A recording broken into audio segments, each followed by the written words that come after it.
الحمد لله رب العالمين.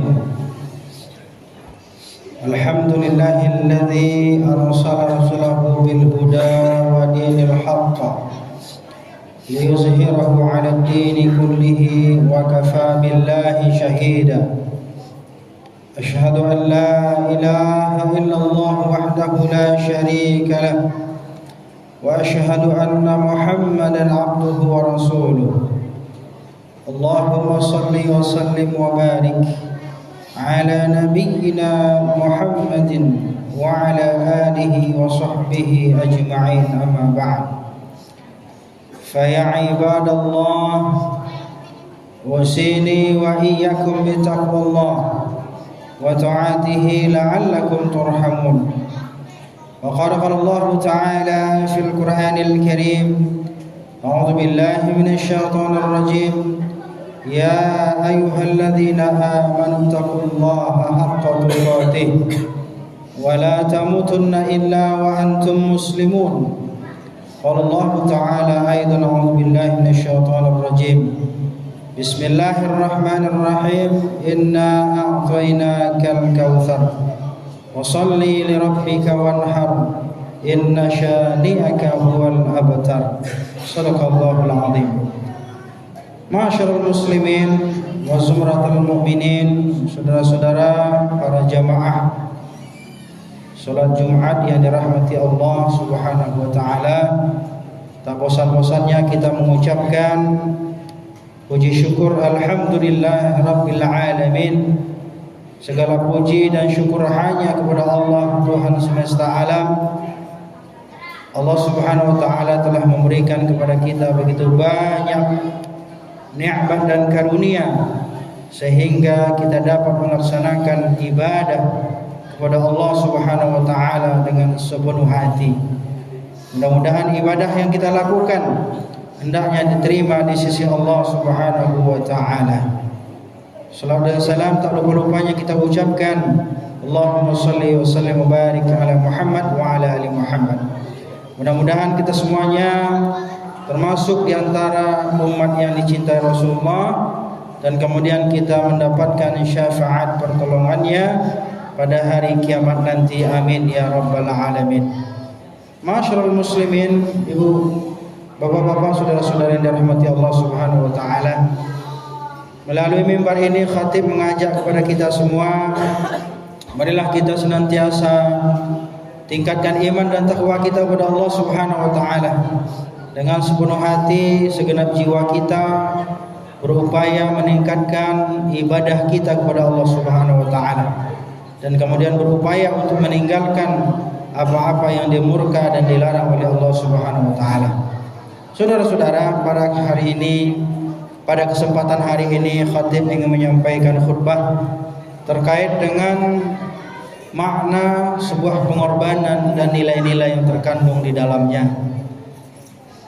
Pada kesempatan hari ini kita masih dalam kondisi hari raya Idul Adha, dan bahkan hari ini masih termasuk Yaumut Tasyrik, hari tasyrik, di mana kita masih ada kesempatan untuk menunaikan ibadah kurban, menyembelih hewan kurban, dimulai pada hari Rabu, Kamis dan Jumat.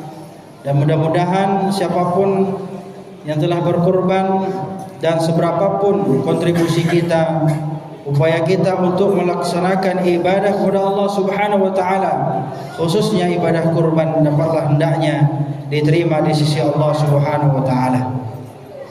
Maka oleh karena itu, jika kita perhatikan dari makna kurban itu adalah mendekatkan diri kepada Allah. Secara sederhana, ketika seorang hamba mempersembahkan hewan ternaknya untuk disembelih dan kemudian dibagikan kepada masyarakat, ini adalah bagian dari upaya kita dalam rangka mendekatkan diri kepada Allah Subhanahu wa taala. Dan oleh karena itu, dalam rangka mendekatkan diri kepada Allah Subhanahu wa taala, tentunya kita perlu memahami secara mendalam apa sih tujuan daripada ibadah kurban yang telah kita lakukan. Apakah ibadah kurban ini hanya berdampak pada hari itu saja, atau pada hari-hari berikutnya, atau bahkan sepanjang hayat kita, ibadah kurban itu dapat berdampak. Inilah menjadi catatan bagi kita jamaah yang dirahmati Allah Subhanahu wa taala. Karena banyak di antara kaum muslimin yang menunaikan ibadah kurban, mereka hanya memahami ibadah kurban hanya ibadah ritual saja. Padahal hakikat dari tujuan ibadah kurban itu mendekatkan diri kepada Allah Subhanahu wa taala. Dekatnya diri kita kepada Allah bukan hanya ketika kita menyembelih hewan kurban, bukan hanya ketika kita melaksanakan ibadah kurban dan kemudian membagikan hewan kurbannya, dagingnya kepada masyarakat di sekitar kita. Tetapi hakikat daripada ibadah kurban adalah bagaimana kita menghidupkan makna pengorbanan dalam sepanjang hayat kita, dalam sepanjang kehidupan kita. Inilah daripada tujuan ibadah kurban. Jamaah yang dirahmati Allah Subhanahu wa taala, jika kita perhatikan bagaimana sejarah daripada Nabi Ibrahim alaihissalam, memiliki sebuah keteladanan bagi kita sebagai umat Islam, bahwasanya pengorbanan Nabi Ibrahim alaihissalam yang beliau lakukan bukan hanya ibadah ritual saja, tetapi bahkan sepanjang hayatnya memberikan pengajaran dan pelajaran bagi kita sebagai umatnya, sebagai umat yang dicintai oleh baginda Rasulullah SAW, tentunya bersambung kepada Sayyidina Ibrahim alaihissalam.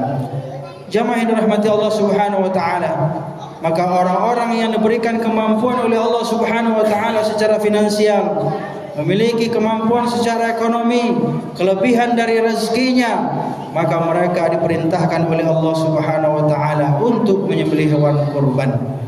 Dan ini tentunya memiliki alasan yang sangat konkret, sebagaimana firman Allah Subhanahu wa taala mengatakan dalam Al-Qur'an, bismillahirrahmanirrahim, inna a'tainakal kautsar, sesungguhnya kata Allah, kami telah memberikan engkau nikmat yang begitu banyak. Maka Allah Subhanahu wa taala karena telah berikan kita nikmat yang banyak, apa yang Allah perintahkan kepada kita? Yang pertama, fasholli li rabbika, hendaklah engkau menunaikan salat dan salat.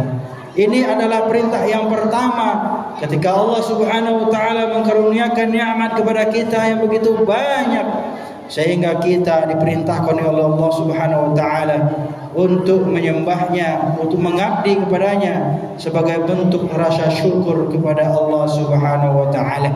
Tetapi juga tidak hanya sekedar salat, ternyata yang kedua adalah ketika kita fasholli li rabbika wanhar, yang kedua adalah kita hendaklah menyembelih hewan kurban. Jamaah yang dirahmati Allah Subhanahu wa taala, beruntunglah kita diberikan keluasan rezeki oleh Allah Subhanahu wa taala, diberikan kemampuan oleh Allah Subhanahu wa taala sehingga kita bisa melaksanakan ibadah kurban. Kenapa hadirin yang berbahagia? Karena sejatinya orang-orang yang melaksanakan ibadah kurban ini adalah berarti dia mencintai Allah Subhanahu wa taala. Dia mencintai Allah Subhanahu wa taala, mencintai Allah melebihi daripada cintanya kepada hartanya, mencintai Allah Subhanahu wa taala melebihi daripada cinta kepada keluarganya, anak istrinya. Inilah yang paling terpenting yang harus kita pupuk di dalam hati sanubari kita, yaitu adalah memiliki rasa cinta kepada Allah Subhanahu wa taala melebihi daripada cinta kita kepada harta benda dan segala macamnya. Jamaah yang dirahmati Allah, Rasulullah SAW mengancam kepada orang-orang yang enggan menunaikan ibadah kurban, man kana lahu sa'atan falam yudahi fala yaqrabanna musallana, kata Rasulullah.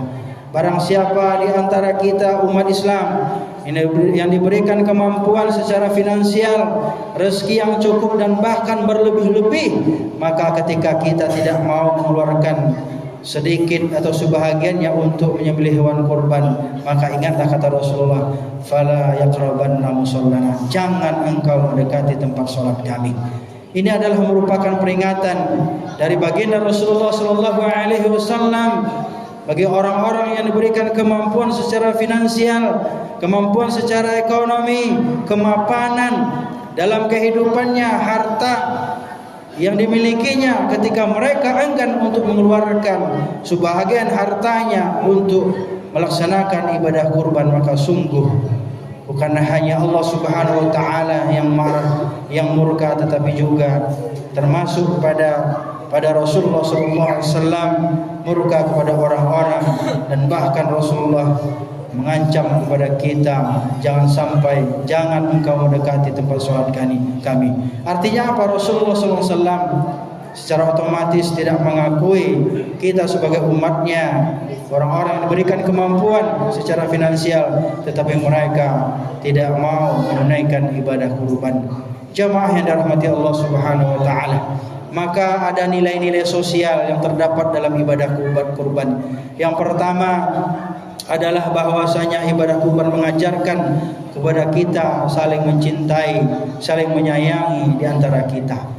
Dan bahkan dalam sebuah hadis Rasulullah SAW dikatakan bahwasanya tidaklah beriman, la yu'minu ahadukum hatta yuhibba li akhihi ma yuhibbu li nafsihi.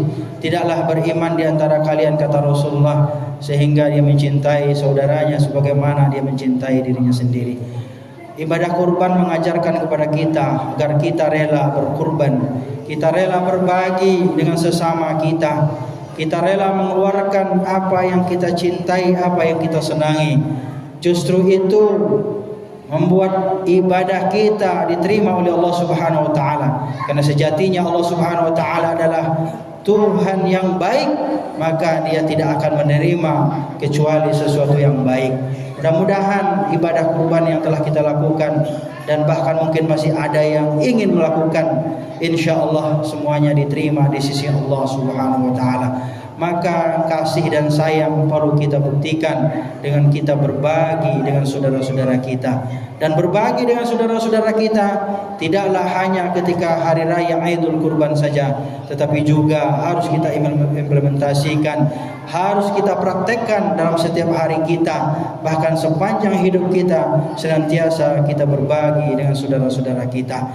Yang terakhir, jemaah yang dirahmati Allah Subhanahu wa taala, dari ibadah kurban mengajarkan arti dari keikhlasan. Karena sesungguhnya ibadah yang akan diterima oleh Allah Subhanahu wa taala adalah ibadah seorang hamba yang memiliki keikhlasan dan tulus. Sebagaimana Sayyidina Ibrahim alaihissalam dengan Sayyidina Ismail, anak yang dia cintai, ketika Allah Subhanahu wa taala memerintahkan agar menyembelih anak yang dia cintai, anak semata wayangnya yang dia rindukan kehadirannya selama ini, tetapi ketika itu Allah Subhanahu wa taala meminta untuk mengorbankan anak yang dia cintai. Ini adalah artinya bahwa keikhlasan dan kesabaran mestilah dimiliki bagi seorang hamba ketika mereka beribadah kepada Allah Subhanahu wa taala. Jemaah yang dirahmati Allah, demikianlah khutbah kita pada hari ini. Mudah-mudahan Allah Subhanahu wa taala memberikan kemampuan bagi kita untuk senantiasa menjalankan perintah-perintahnya, dan kemudian juga kita berharap mudah-mudahan segala apapun yang kita lakukan, ibadah kita, ketaatan kita kepada Allah Subhanahu wa taala, mudah-mudahan diterima oleh Allah dan kemudian dapat membantu kita nanti di yaumul qiyamah. Amin.